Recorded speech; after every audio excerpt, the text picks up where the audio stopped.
The views and opinions expressed by the following program are those of the host, guests, and callers and are not necessarily those of this station or Webster Rock Hill Ministries, its management, or other hosts or underwriting sponsors. Programs presented by KWRH-LP are for educational and entertainment purposes only. Catherine Martin, who's the Public Information Officer from the Missouri Botanical Gardens. Welcome. We're glad to have you here today. And there's a lot going on, and we're in the second half of the hour. We're going to talk about the Japanese festival that's going on there. But there's a lot. You know, when I looked at the Botanical Gardens website, I was like, you know, we were there last year. We did a walkthrough and, you know, went in all the places. They were renovating, I think, one of the houses there. Yes, the museum building that opened in April now. Yeah, so we're gonna talk about that one. But I remember going to the Climatron as a kid, and I hadn't been to the Climatron since I was a young boy, and that was very interesting. And there's just a lot going on. So tell us a little bit about the history of this place, because you know, I know it was founded by Henry Shaw about 150 in 1859, and it's actually considered one of the top three botanical gardens in the world. It is. It is, and it is truly one of my favorite places to go. You know, there are times that I go there just to have lunch. Mm-hmm. You know, like I've been there, I've been to the exhibitions, and I just want a really nice, peaceful, healthy place to go to. And the Botanical Garden provides all of that. It's a healthy environment. It has healthy lunches. The people there are in excellent spirit. The air there is even different, I guess, due to all the plants. And it's quiet. And it's quiet. It's peaceful. Even with children running around and enjoying themselves, it's still a very lovely, lovely place. We are blessed to have the Botanical Gardens. Yeah, you can go park in the back, not park literally in your car, but you can park yourself way in the back and be very isolated. Yes, you can. Yeah, it's a lovely place. So tell us a little bit about the history, Catherine. So you mentioned it opened in 1859, which is correct. It's actually the oldest continually operating botanical garden in the U.S. Wow. Oh, I didn't know that. Yes. And it was founded by Henry Shaw, as you mentioned. He was an English businessman who came to the U.S., settled in St. Louis, was very successful, retired age 39. So very successful. Well, must have been really successful. I mean, really successful. We need to figure out, we need to go study, forget the botanical part of it. What did he do? Yeah, and then when he retired, he spent a while traveling around Europe, and he saw some of the botanical gardens there, and he was inspired to create his own, and he did. Now we talked about, you know, there was some. Was it the house that was under renovation? That was closed when I was there last time. The museum building, which was something Henry Shaw opened with the garden in 1859, and then it closed in the 1980s. So it was closed for several decades. And when our current president, Peter Wise Jackson, when he started back in 2010, he saw it and he decided we had to do something. And so we renovated it and reopened it in April. Because there were these wonderful, were they murals or they? They're portraits of people who were important to botany. And so we had no idea they were there. They were covered up by a drywall or something? They were covered by a drop ceiling. Oh, yeah. And so when they were taking out that drop ceiling, one of the workers took out part of it and saw eyes looking back at him, and there were portraits under there. So when you go into that particular building, what do you expect to see? Yeah, so it's a very high ceiling with this wonderful mural of all different plants that you can find at the garden, and there's even a little guide that can tell you what each of the plants are in that. The plant mural on the ceiling is not original, but it is a replica of the original, so they spent a lot of time making sure it was accurate and looked like it did back in Shaw's day. So that is a building that he built to kind of display some of his botany and discoveries? And it was used for science as well. Science was always very important to him, and that's still a very important part of the garden today. We have a very big science and research program. So it's just continuing Shaw's mission. Now, what are the other buildings that are on the grounds there? Because I mentioned the Climatron, I mentioned his house, and I know there's obviously the visitors center that you walk into. There is, yes. So we have that, and then just all of the different gardens you can explore. It's 79 acres altogether, Wow. so it's just tons of space, and there's always I've worked there almost a year now, and there's so much I haven't seen still. There's always something new to find. There really is. And then your exhibitions, I have to say, your special exhibitions are so magnificent. I have been to several of them, but my favorite one was the orchid exhibition. Yes. That one was great because when I was in Panama, we had a small orchid farm up in El Valle. And I was amazed at the hundreds of different types of orchids that there are in the world. There are some orchids that are so small that they look like just, little bitty flowers.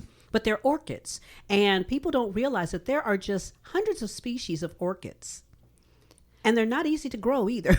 I tell you that. They aren't. Now, let's talk about, kind of piggybacking off of what Ellie talked about, some activities going on. And we'll obviously, the big Japanese festival that starts tomorrow. Right. And goes Sunday and Monday? Yes. Okay, well, so we'll talk about that in the second half. But what are the things that, like you had one or have one going on right now? That was the Flora Borealis. Flora Borealis. Yeah, that's Yes. right. And it is still going on. It was set to end in August, but we actually extended it, and it will be open through October now. And what do people expect to see when they go to that kind of exhibition? Yeah, so it's a nighttime multimedia experience, so it is in the evenings, but it's just lasers and just picture displays and a custom soundscape, and it's just really kind of magical to see the garden that way and to see it at night. Now you have some other, nighttime is a really interesting, also around Christmas times, really fabulous down there. What are some other things that are coming up after the Japanese festival that you guys have planned out? Right. So our next big event is the Best of Missouri Market. We have that every October, and it's just all kinds of different artisans and vendors come, and you can shop and just explore all kinds of cool things to buy. And there's kids activities, and it's fall themed, so lots of fun things to do. Now you mentioned the kids activities. Ellie, I know the Missouri Botanical Garden is a great place to go for kids in field trips and things like that, or families to go. Mm-hmm. What kind of activities are available in what I would say a structured or an unstructured way for children? Yeah, so the Children's Garden is a favorite for people with kids, and it's got all kinds of fun things for kids to explore. There's a cave, they can climb on things, there's little gardens, splash pads, everything. So that's the informal side. Families love going there. And then we also have lots of classes, scout programs, more formal ways for kids to learn about all kinds of different things. So in those kinds of programs, are those like sit-down classroom kinds of things? Are they hands-on kinds of things where they go out into the gardens and see exactly what they're learning? We have some of each, and we have adult education classes too, which are on all kinds of different things, gardening, we have cooking, and so there's just a wide variety of classes that kids and adults can participate in. So they can teach you how to garden, and then you take the fresh food from the garden, and now they teach you how to cook it. Matter of fact, I had some food last night that had some flower petals on it. Really? Where did you eat? It was at a special get-together for... It was over at the Ritz-Carlton. Oh. But it was for Lift for Life Academy. It was a benefit for them. Okay. And a lot of chefs from the area, I think there were like 30 chefs from the area, put some produce out there, put some of the things that they produce. And one of the items had some flower petals on it. And flowers are used occasionally to, not only for color, but for flavoring. That's right. Do you know what flower was on it? I do not. You don't? Okay. Did you eat it? I have to look it up. I ate it. It was very good. Okay. That's good. Did it taste like purple or red? Green. Green. Okay. Good for you. So it's funny you say that. I actually made a cake recently that I used edible flowers that I got from our Kemper Center for Home Gardening, and I decorated the cake with it. And people had a lot of fun just eating the flowers. Because it's kind of an unusual opportunity, but people liked it. And they taste pretty good, actually. Yeah, they do. Well, when you really think about, just even in our own yards, there are weeds, you've got dandelion, and we make a big effort to dig them up and toss them away, but their leaves are good, the flowers are good, you can dry them out, make tea. And oftentimes we overlook the natural things that are right there in our own yards because we have not been educated as to how to use them. Matter of fact, there was one ground cover was growing in our yard, and it just like takes over, and really didn't like it, and it was spread, and it was a pain to deal with. And with the animals that we have, we found out there's actually something very edible and very good for you, but since we have the animals, it probably wouldn't be a beneficial thing to clean off and then. Well, you'd be fighting, They'd be sitting out there. Here he comes. He's getting ready to take our food. Attack! So these programs, who teaches them? Is it people from around the area, or specifically people from the Botanical Garden? We have a lineup of people who are involved. Some of them are volunteers. We have a lot of retired teachers who like to volunteer with us, and they'll lead some of those education programs. And it just depends what it is. We look for the person who's the expert in that area. Now, you also have some summer kinds of things that are obviously kind of working their way down a little bit. But the summertime's a big opportunity because things are, you think there's things blooming all year round, but in the summertime mostly we see blooms, but you have people on vacation. And what are some things that you like to draw people into the botanical gardens over the summertime? Right, it is beautiful any time of the year. There's just something different blooming, but the summer is when you have just a lot of things in bloom. And then we have a lot of events in the summer too. People love the Whitaker Music Festival, those free concerts every Wednesday night. So that's a big one. And people have been coming out for Flora Borealis and just walking around the Japanese garden.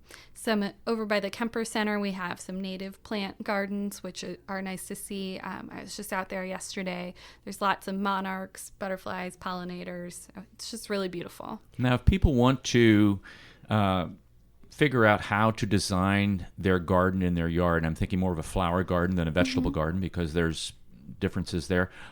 Can they come to the botanical garden and get some instruction or assistance in picking out varietals that they would want to have blooming all year round? Yeah, so the Kemper Center that I mentioned a couple of times, it's our home gardening center, so there's people on hand. We even have a plant doctor in there. You can call or you can go to the desk. So if you're having gardening problems, you can bring in a plant or a leaf from a plant and they can tell you about it, or they can give you any kind of advice you're looking for on what to plant, where to put it. I didn't realize that service was available. I would have been there. Yeah, I got online here and it's like they have this plant identification thing where you type in some things and poof, it shows up. Yeah, see, my big thing is I want to know, how do I get rid of the squirrel who keeps eating up my green tomatoes without me shooting him with the BB gun? Okay. Cayenne pepper. I'm at that point with him, okay? Okay. Cayenne he just pepper. comes and eats just a little bit. That's what they do. And then he leaves the rest of it. And of course it's ruined. But I've even tried putting water, because they said they're after the water. So I put a little bowl of water around my yard. They ignore the water and still eat up my green tomatoes. Have you thought about one of those owls that turns around? You know what? I have thought about that. Because this one, and I know this squirrel, he's the same one. Every year, I'm, like, come on, dude. It's like Ellie's tomatoes they're getting just on the vine there. Ready. Yeah, okay. And there they go. And I hear him. And no matter what I do, no matter where I put it, he seems to get in there and get it. Well, they're smarter than the average squirrel. Or the average gardener. That's the problem. Smarter than the average gardener. So how many people take advantage of these things that you guys offered, like at the Kemper? Yeah, it's hard to know how many people you said, but there are people who go in there every day to talk with them. And in addition to the actual desk at the garden, you can call or you can email the plant doctor with questions, and they can help you out. Now, that entry area coming in that wasn't there when I was a kid. And I'm sad to say, the last time I had been to the botanical gardens since when I was a child, it was probably 40 years. Oh, my. Yeah. Yeah, the visitor center was 1982. When it right. opened. I usually try to go about 3 or 4 times a year. Wow, you're good. I love the botanical garden. I love plants. But, the one thing I noticed this season, more so than any, was the lack of bees. Have other people come in and talk to you about that? No, Okay. I haven't noticed that. Yeah, that was a real issue. I mean, the bees were not coming around, and I had all of my zucchini and and all of my squash and things like that. And for the longest, they were just not budding there. I had plenty of blooms, Yeah. but not turning into fruit, and it was because there were no bees around. Well, I know you can plant certain different flowers that will attract pollinators. There's a lot of native flowers that are good for that. So that's one way to get some bees in your garden. Yeah, I think I'm going to have to really come down and talk to the plant doctor, find out exactly which ones will work, because I garden in a very small area. I garden in a lot of pots, and then I also have a tower garden. Okay. So, I do need to know what to do, what I can plant that's close to the house, because I'm gardening close to the house, and I don't want to have like 20 bees, right there at my doorstep, of course. Maybe they would help keep the squirrels away. You know what? They might. That might work, huh? Can I dress them up? Dress the bees up? Yeah. Dress them up like an owl. Like an owl. That's right. Exactly. So, Exactly. if I wanted to do a vegetable garden, as Ellie's talking about, you offer additional advice for that too? Same Yes, kind of deal? we can have Wow. someone talk with you about that. And we also have a home gardening blog. It's part of our normal blog. That's discoverandshare.org. And you can read all kinds of tips on there. We just had one about pollinators, so Ellie might want to check that one out. Yes, absolutely. Absolutely. Because I was talking to some folks over in Shrewsbury, and they were saying the same thing, but they were telling me that what they did was they actually went out and they rented beehives. Now, that was the first time I had ever heard that you could go out and rent a beehive to put into your backyard so that you have that, the bees for pollination. I guess at the end of the season, the bees then go back into the hive and you just take the hive back up. I think it's right off of Halls Ferry Road or someplace like that. And you can then return the bees. So I'm going to look into that next season. Also, maybe even just having a beehive in my backyard, because I hear from the folks in Shrewsbury that the fresh honey that you Yes. collect Yes. is unbelievable. It's supposed to help your allergies also, because it's all local pollen. Yes, exactly. So I may look into doing that next year. So I guess the bees were freelancing themselves out. That's right. This is a freelance hive. There's a freelance hive. It's amazing the things now that how gardening has really become not just a hobby, but it is something that people really put a lot of energy into. They spend a lot of money to do it. They put a lot of energy into it. And like myself, actually separate parts of your yard or their yards in order just to have a good garden. Well, with the cost of produce going up, with how produce is being grown and the chemicals that are being used, people like to know exactly a little bit more about how it's being produced. And even with water contamination, that in itself is another big issue. If your groundwater is contaminated, your vegetables are going to be contaminated as well. And since we're importing a lot of things, we may not always know exactly what the water quality is. Right. Like you said, what is actually being sprayed on it. When I lived down in Belize and in Panama, I actually lived near an area where there were the banana groves. And it was amazing how very, very green bananas are when they're being picked and shipped here. And you wonder why they don't taste very good. It's because they haven't ripened. Right. When you're in those countries and you eat bananas, they're just like candy, like, and you get up here and you eat a banana and it's just like, oh my gosh, what is this? Well, I love these ones ripened on the vine, tomatoes. Well, they just cut it when it's green. It's still on the vine. Still on the vine, that's right. So what's the difference? Nothing. That's right, absolutely it's nothing. It's not really ripened on the vine. No, not, because if you ripen a tomato, if it passes the squirrel, Yeah. See, the problem in my yard is they don't get to ripen on the vine, because if I leave them long enough, squirrel gets it. So I have to wait for a little while, and just as it gets to a certain size, I pick it and then ripen it in my windowsill. Well, that's stinky. Yeah, kind of. Oh well. So you have, I'm looking here, sustainable kinds of things. You have plastic pot recycling. We do. Do you talk about composting at all? Because I know St. We Louis has a do. big compost center. We even have some classes on that. Okay. We have the Earthways Center is our sustainability branch, so they offer a lot of those kinds of classes on composting and other ways to reduce your carbon footprint and things like that. They've got lots of tips and on how to be green. And in addition to the plant doctor, you can call them with questions about how to just waste less and reduce your carbon footprint and recycle more, all of that. And this is a good community for that as well. Last season we had, what was it? You could purchase a plastic composter for $20, and I did.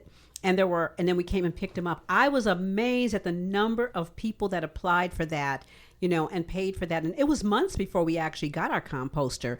But the day of, I tell you, everybody was there. And not only that, they were asking, is it too late for me to get another one? And it's like, yes, there were only so many. So that is a big project here in Webster, or shall I say 63119.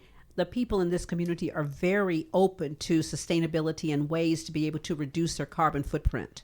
That's wonderful. We love to hear that. Yeah, so there's I'm looking at sustainability in action. There's sustainability learning, biodiversity, St. Louis.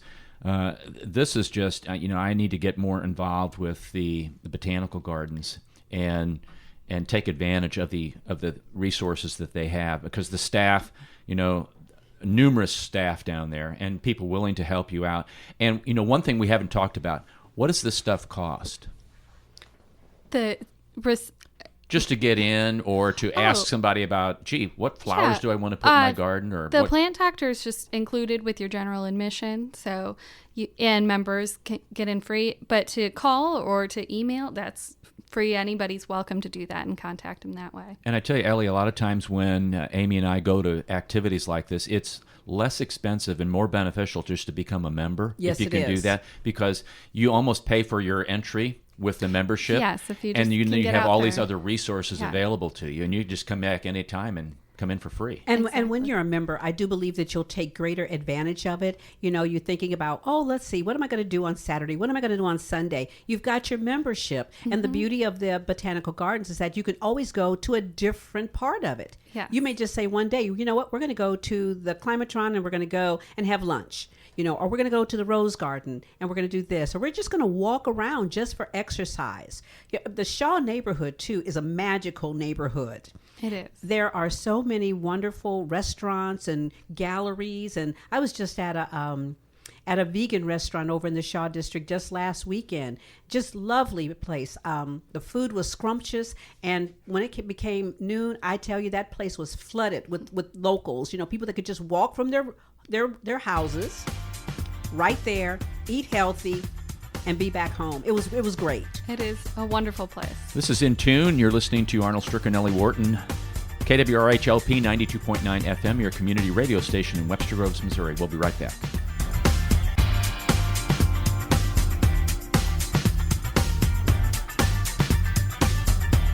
Yeah, this is, I'm just...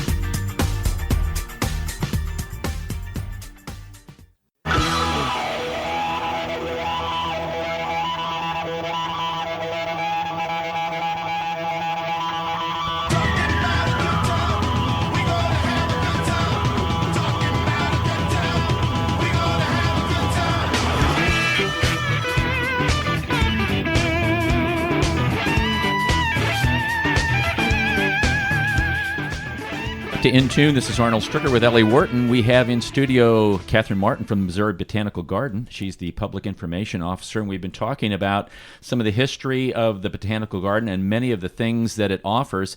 And we were talking off air, what a hidden gem, Ellie, in our greater community here that I don't think people really take advantage of. I know there's some people that really do, because they're down there all the time. All the time, I tell you. And the place, if you don't get down there early, you might as well just park in your own driveway and walk down, because yeah, especially on the weekends, it's very, very crowded. And I love the energy of that kind of a crowd. I'm not one, Catherine, that really likes crowds. Mm-hmm. But for some reason, the crowd at the Botanical Garden, I love being a part of that crowd. Yes.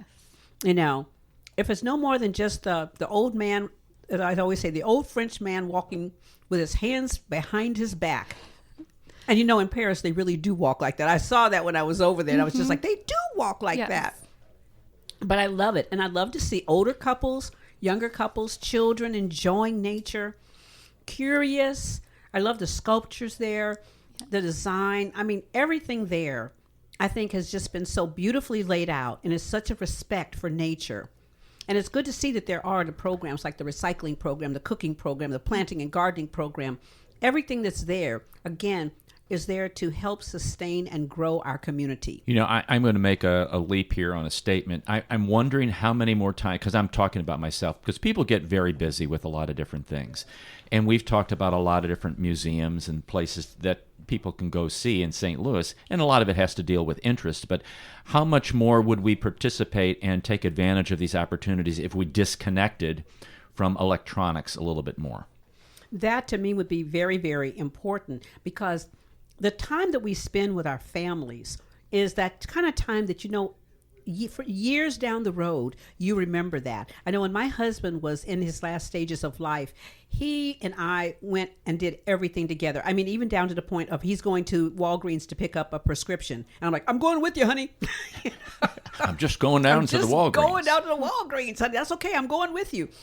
And you know what? Some of those things that we did in Walgreens, walking around, laughing about stuff, to this day, now that he's passed on, are still great memories. And I can walk through Walgreens and remember him making a comment about some product or something like that, that just stupid stuff. Do you walk down the hallways, the aisles of Walgreens with your hands behind your back like that? Like the Frenchmen do? Like the Frenchmen do? No, only when I'm in the Botanical Garden. So, Catherine, we haven't talked about some other portions of the Botanical Garden, like the Butterfly House and Shaw Nature Reserve. Tell us a little bit about those. Yes, so people don't always realize, but those are our sites as well. So the Butterfly House out in Chesterfield and Shaw Nature Reserve in Gray Summit are both wonderful places to visit. The Butterfly House is wonderful for families with children, and in addition to the butterflies and being a pretty place, there's lots of other creepy crawly bugs that little kids love to look at. And Shaw is just, the nature reserve is a beautiful place to take a hike and just really enjoy nature and disconnect a little bit, like Ellie was talking about. I noticed they have some Wednesday walks out there, so you can walk with your hands behind your Absolutely. back. Absolutely. I think if people learn to walk with their hands behind their back, it says certain things. First of all, it puts you in a very relaxed position, and it also says that you're walking without fear. Because, if you're afraid of your surroundings, you're going to walk with your arms and your hands more in a position in case somebody jumps at you or something. You're a little more defensive. Walking with your hands behind your back is contemplative. It is restorative. And it just basically says, I trust my surroundings. It's definitely not a power walk. Yeah, it's not a power walk. That is for sure. That is for sure. And, when I went to the first time I ever went to a butterfly farm, was in the Cayman Islands, and they have a fantastic butterfly farm, to the point that when you pay for one day, they give you the second day. If you want to come back the next day, you can come back for free. Wow. And I learned so much about butterflies that people really don't realize that they are very intricate beings from the moment they are laid on a leaf until you see them kind of coming out of that cocoon, fighting to get out of that cocoon. There is so much to learn about every stage of the butterfly's life. And we need them. We do. What you were mentioning off the air about the science that the Botanical Garden is known for, and kind of is a worldwide people worldwide respect. What's going on here? And people who just go to the garden don't always realize that there is this science side to it. Where it is a world-renowned institution that people all over the world recognize the name Missouri Botanical Garden from our science and research program. In recent years, our researchers have gone to nearly 100 countries, so they are really all over the world. Wow. And what do they do in those countries? They study different things, mostly to do with botany. We have a lot of ethnobotany, which is how people use plants. So we have a study on that in the Himalayas, which is also looking at climate change, and a study on that over on the East Coast in the Massachusetts area. And there's a lot of conservation efforts as well. Madagascar is where our largest program is, and the garden actually runs several protected areas, is in charge of those over in Madagascar. I mean, who'd have thunk? The Frenchman who's contemplating. That's right. Who'd have thunk? I mean, Madagascar, That is amazing. Yeah, I didn't know that. The worldwide reach of the Botanical Garden. Of St. Louis. Yes. See, and Missouri, and that's why I love the fact that when you started this show, and you came with the idea, it was really to help us learn more about our region. Yes, we could talk about what's going on nationally, but there is so much going on right here in the St. Louis area. One of the things I think we should start is a challenge. All the places that we have talked about, we should make like a guide, and people and then create a club. And then the idea would be to go to all the places that we talk about. Like where in the world is Arnold? Well, he's at the Botanical Garden. That's right, in the butterfly farm. That's that's like not like a world's Where's Waldo? No, a little bit better. I could have one of those cartoons drawn, but my hands would be behind my back. They have to, and you have to kind of have a little bit of a pouch in your stomach. Oh no! Yeah, you got it. You can't be flat stomach. I just go ahead and draw the beret. That's right. The beret. There you go. And the little and the hands and the little shirt and stuff like that. It's all a look. So, one of the reasons we wanted to have you on, Catherine, was to talk about the Japanese festival, and this is a huge deal. How long's this been going on now? This is the 42nd year. Just a few times. The 42nd year? Yes. 1977 was the first Japanese festival. I had no idea. And, thank goodness for our own Sean Green. What's Sean's name again? He put it up on the board for us. Midori. Midori. Okay, that's his name? Sean Midori. Sean Midori.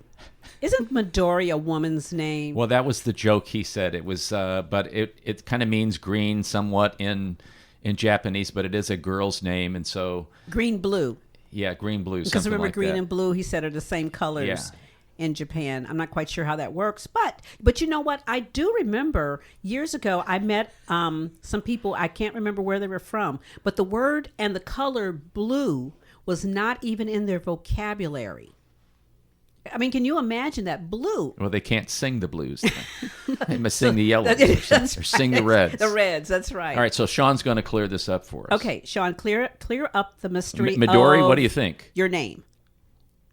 No, okay, Sean, he's taking his time. He's putting the Sean, headphones on you got to turn everything. on the microphone. This is radio. I don't know how to do any of this stuff. I noticed. It was a long night last night. We had football, and now we have Japanese festival, and just less than 2 weeks ago was National Radio Day.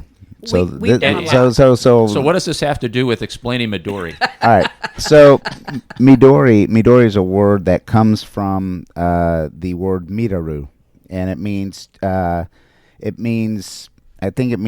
like new. So basically, if you think about in the Japanese mindset, green is a transition to a maturation. Things that are green are moving to blue. So in Japan, it's funny when you ever watch American Ninja on like Spike Channel? Never. All right. Well, it's a game show where they have to do these ninja-like events, and the thing that they're trying to climb is Midori Yama, which I always laugh at because you wouldn't say a mountain that way. So anyway, to say Green Mountain, you would say Aoyama. Right? Aoyama. And actually, if it's a mountain, you would say Ao-san. Ao-san. We're getting our Japanese language lesson today, folks. Right. So, and you need to know all this stuff to get admittance to the Botanical Garden. Yes, there's a test. Yeah. Oh, no. It's both written and verbal. So we have to pay in yen? Yeah. No. Wait, but do we have to write in Japanese? That's the thing. Yeah. So if you look at your radio right now, we are showing you the character to write the word green. This works better on television, but just try. Stare really hard at your microphone. So the word for green is not an adjective. So if you said like a red boat, right? You can say that in Japanese, but you can't say green like Midori boat. Maru, right? You can't. So Midori is a version of a verb, which means to change. Wait, I thought it was metamorphosis. Yeah, metamorphosis. It's kind of like butterflies, right? Yeah. So if you were to call something green, you would use the same color blue, which is Ao. Do you realize that you have totally confused me, Sean? Okay, let's go back You- to Catherine. Thank you, Sean. You I can go back to just sleep call now. that today. Have fun. Press He's the still, button. he's still metamorphosizing. He is metamorphosizing. He is changing from green to blue And back to green again. and back to green again. He has to be green by tonight because he has to cover our sports program. And hopefully, I will say that tonight, whatever happens tonight will be better than what happened last night. Okay. It was not good last night. All right, so the Japanese festival is tomorrow from 10 o'clock to 8 p.m., Sunday from 10 o'clock to 8 p.m., and Monday on Labor Day from 10 o'clock until 5 p.m. So what is the cost, Catherine? And when people, I've never been before, what should I expect? You haven't What should I been. bring? No, if I'm coming for the Oh, first time, okay, what okay. should I expect? Yeah. So the cost is $15 for adults, $7 for children, and members. If you're a festival member or above, then it's free, and you can bring up to 6 adults. So another perk to that membership, and $7 for lower level members, and then free for member children of all ages. So there's that, and then the festival itself has so many activities and performances. There's martial arts. We have a ninja this year that you can watch a demonstration from him. And you don't need to watch it on the Ninja Channel don't or have whatever to Sean's watch That talking Spike about. Channel. You can that see it I know. live. Yeah, we can see it live. There you go. Yeah, there's activities for kids, origami, folding, all kinds of different things for them to enjoy. And this year we've expanded our food court. I'm excited about that. So we have more authentic dishes available and just more options for people looking to get something to eat. So music also. Yeah, there's music. Those drums are kind of an iconic part of the festival. You can hear that. All kinds of different musical performances throughout the weekend. And there's a full schedule on our website, so you can see if there's a certain event you want to be sure you're there for. Now, last year I was there for I'm going to hopefully say it correctly, the Omagoshi Festival, Yes. where the drums are taken down and then paraded through Yes. the park. Yeah. I went to that. And actually, our own Sean Green and our own Ken Laster and other members of our staff went down there and actually carried it around. So we're a part of the Okay, festival. You are. And Yeah. they had the ice carving. Yes, we have that again this year. That was fantastic. Yes. So we have a lot of those old favorites. And then we do have a few new features this year. The Chintone All-Stars will be here. And Chintone is it's basically pop-up parades. And it's a tradition for advertisement in Japan, where it's just they dress in colorful clothes and have musical instruments and parade about to advertise something. So there's some organized performances and then pop-up parades throughout the weekend where you can see that. Kind of with the dragon that they, They snake through. yeah, right. So I'm looking at this guided walking tours of the Japanese garden, bonsai demonstration. Yes. There's the tea house island tours. Those are exciting. We've talked about parts of the garden you don't get to see a lot. So Tea House Island is normally closed to the public, but you can do a tour of the island this weekend, all 3 days. So it's really something to see. I was just out there this morning. And Now, it's why would that beautiful. be closed off to the public? It just is to kind of maintain it. The tea house there is, we received it from Japan. It was built and made in Japan and delivered to the garden and reassembled with a ceremony and everything. So it's just a really unique place that you can get a rare chance to see at the festival. So this sounds like the Botanical Gardens is the place to be this weekend. It is. I'm looking at storytellers. And it also, speaking of the Garden's Reach, it is the largest Japanese festival in the United States. Wow. There's another kudo for St. Louis. Another one. That is a fantastic. Didn't know that I one. didn't know that either. That's That's crazy. exciting, actually. A fashion show. Yes, kimono fashion show. Wow, this is And unbelievable. that'll be special this year, as the woman who organized that every year, she passed away in the spring, so it's dedicated to her this year. So it's a wow. special show. Wow. My goodness. So much. I'm impressed that I've been in, La La Land related to this, and No, just that's kinda, a different show. La La Land. Oh yeah, that's right. That's a whole different show. I've been in a cave, as it relates to the activities and the benefits of the Missouri Botanical Gardens. here in St. Louis. I think that if people really understood the value of the botanical gardens, and maybe we don't want that many people to understand. Now that I think about it, because then they'll start trampling all over the place. But, that's one of the things I noticed that's very interesting is that you don't have people trampling all over. You would think that with the crowds that they have, that you would have that. And maybe I just don't see it. No, everyone just seems to be very respectful. Yes. Everyone's there to enjoy the garden together. And yeah, it's just even a the very- children, you don't Yes. see them grabbing and trying to rip off the leaves or anything like No. that. It's a very respectful place. And one of those places that you can walk with your hands behind your back. Now, if you're going to go, you can't get off at Van Deventer. No. You have to get Right. off at Kings Highway Yes. and take a right and then take a left. Yes. It would be better to. Now, do you all have the shuttle again this year? I believe we do, yes. Yeah, that's really the way to go, is to park a couple of blocks away. Yep. They have shuttles, and then Yes. do the shuttle thing. Yeah. Because we you have- can't get close. No, you really Yeah. can't. And the thing is that you want to know where the shuttle stop is, because yes, you may walk to it. You may park a couple of blocks and say, I'm going to walk, I'm going to get my exercise. But then at the end of the day, after you've walked around and you've gotten sweaty and you're tired, and you've got that 5-year-old with you that you said, oh, I don't need to bring the stroller. Yeah, guess what? You're getting ready to put that 5-year-old on your shoulders, on the way back. But it's good to know where the shuttle stops are and to park close by for those who have young children. It's not the beginning, it's the end of the day that could make your life miserable. So, Catherine, some closing words about the festival that's coming up this weekend and some closing words about the Botanical Gardens. Yeah, I think you're right in describing the garden as a gem in the city. It is really just an oasis where you can go for a peaceful walk. It's different every season, so you can go many times in a year and still enjoy something different every time. And we do have these wonderful festivals. The Japanese festival is our largest festival. There's something for everyone to enjoy, for adults, for kids, families, anyone. And we do have festivals throughout the year. I think you mentioned the Christmas one. We have Garden Glow, which is very popular. We'll have Flora Borealis September 6th through October 20th. Best of Missouri Festival. We have Spirits in the Garden around Halloween, where you can get spirits so you can taste samples from distilleries and enjoy some spooky activities. Wait. Wow. I thought they were going to make some of the spirits from some of the plants. Yeah, well, it is, you could do that.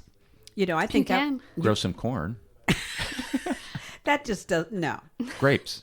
grapes. There you go. We do Grapes. have Grapes in the Garden, too, where you can try all kinds of different wines.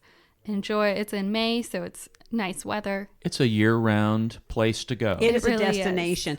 Catherine, do you know off the top of your head what is a membership? What does that cost for a family? It depends. As I said, there are different levels. So the higher up, like the festival level, has a lot of perks because it will get you into those festivals, like the Japanese Festival, Garden Glow.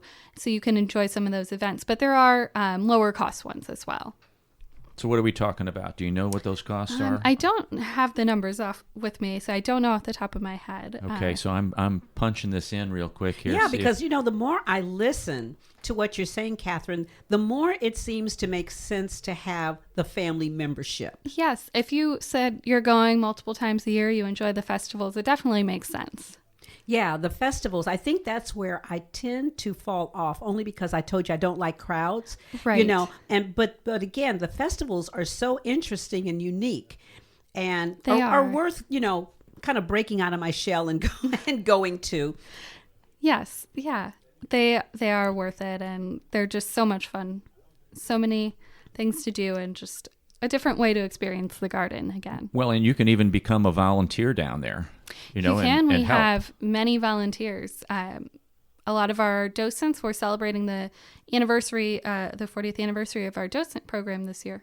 And those are all volunteers, and they give the tours every day, and tours of Henry Shaw's house. Those are all volunteers. We love our volunteers. Yes, and that would make for an interesting interview, Arnold, to have a docent come We can definitely and talk about that. do We'd like to love arrange do that. Yeah, that would be Yes, great. Definitely. Because I'd love to learn, more about, because the docents learn about, their area of expertise from a very different level. I mean, they're learning it from ground level up because people have so many questions. They do. And you don't want a docent who, you're asking questions. They go, they didn't cover that in the orientation. we want docents that know what they're talking about. Yes.